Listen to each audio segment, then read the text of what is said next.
नाम तो दीपक शुक्ला है भैया मेरा। लखनऊ से हैं? नहीं, मैं तो रहने वाला हूँ गोंडा का, लेकिन फ़िलहाल रहता हूँ लखनऊ में। गोंडा जी के रहने वाले हैं। जी। क्या लग रहा है कि इस बार का जो चुनाव है 2014 और 2019 से कितना अलग होने वाला है, कितना डिफरेंट होने वाला है? चुनाव को लेकर मैं क्या बोलूँगा, लेकिन एक चीज़ बताना चाहता हूँ कि मोदी सरकार में केवल जुमलाबाजी है, केवल जुमलाबाजी है। ठीक है, देखिए चुनाव में लेकिन जुमलाबाजी के बाद ही सुनिए मेरी बात सुनिए। अभी मैंने सुना भाई साहब बता रहे थे कि अखिलेश यादव जो भी करते हैं वो केवल अपने समुदाय के लिए करते हैं, यादव के लिए करते हैं। मैं भी एक शुक्ला हूँ, एक ब्राह्मण हूँ। मेरे जितने रिश्तेदार थे उनमें जितने भी बीए पास किए थे, बीएससी पास किए थे, सबको लैपटॉप मिला था।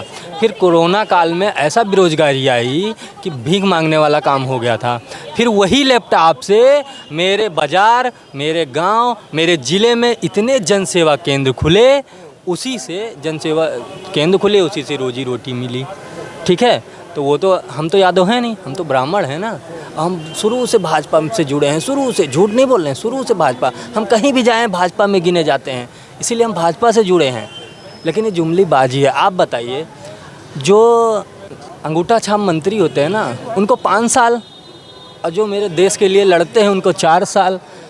उनकी आर्थिक स्थिति मजबूत होती थी, जो आर्मी में जाते थे उनके आर्थिक स्थिति मजबूत होती थी, उनके लड़के पढ़ लिख लेते थे। ठीक है, तो ये पढ़ने ही नहीं देना चाहती। भाजपा सरकार में केवल जुमलाबाजी है, अंधभक्त है। अंधभक्तों से भी बात करोगे ना तो लड़ेंगे, राम नाम, हिंदू मुस्लिम यही करते रहेंगे। आप ज़मीनी स्तर पे उतर जाइए। करने के बाद सम्मान भी नहीं। नहीं, मंदिर की बात रख लीजिए। मंदिर, राम मंदिर, ठीक है, राम मंदिर। हम तो ब्राह्मण हैं, हम तो पूजा पाठ करते हैं, हम तो बहुत अच्छे से मंदिर को मानते भी हैं। हमारे श्रद्धा है, हम राम मंदिर को बहुत अच्छी तरीके से मानते हैं। लेकिन एक आप बात बताइए, राम मंदिर से ही घर चलेगा? हम गाड़ी लेके आए हैं, मोटरसाइकिल, हम कहा जय श्री राम, गाड़ी चल जाए अपने आप। हम रिक्शा चला रहे हैं, चाबी लगाएं, जय श्री राम, भागे धड़ धड़ धड़ धड़ धड़ धड़। तब तो मैं राम मंदिर का वो करूं। राम मंदिर होता है आस्था के लिए, पूजा के लिए, वोट के लिए नहीं होता। वो अलग विषय दिया गया है। लेकिन ये सब जितना कर रही है, सब जुमलेबाजी कर रही है, समझ रहे? और बात कर रहे हैं जो, हम ज़्यादा बोलना नहीं चाहेंगे। जो भी चीज़ें हैं सब जुमलाबाजी है। और मैं इस समय इंडिया को वोट दूंगा आपकी बार। अपने जितने रिश्तेदार हैं सबको बोला हूँ कि इंडिया को दो। आपकी परिवर्तन बहुत ज़रूरी है, बदलाव चाहिए, देश को बदलाव चाहिए। लेकिन जिस तरह से अगले अब बयान आप उठा के देखेंगे तो जो इंडिया गठबंधन है उसमें उसके जो पार्टियां हैं वो एक दूसरे पर ही आरोप, इतने गंभीर आरोप लगाते रहे हैं और आप साथ हैं। तो क्या वो आपको लगता है आगे चल पाएगी? अगर उनकी सरकार भी आती है, उतनी सीटें आ जाती हैं कि सरकार बनाने की स्थिति बन जाती है, तो क्या वो आगे बढ़ पाएंगे?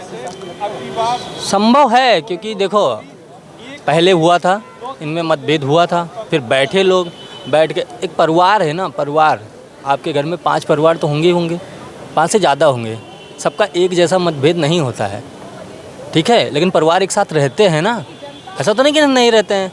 5 परिवार है ना, 5 का मतभेद एक जैसा नहीं है। आपका कुछ दूसरा स्वभाव होगा, अंकल का कुछ दूसरा है, मेरा कुछ दूसरा। उम्मीद कुछ लग रही है कि गठबंधन, इंडिया गठबंधन को सरकार बनाने की तरफ कुछ आगे बढ़ रही है, कुछ ऐसा दिख रहा है? मैं क्या बताऊं, मैं जीत हार का निर्णय नहीं तय कर सकता हूं, बट इतना कह सकता हूं जो मेरा वोट है वो इंडिया गठबंधन को रहेगा।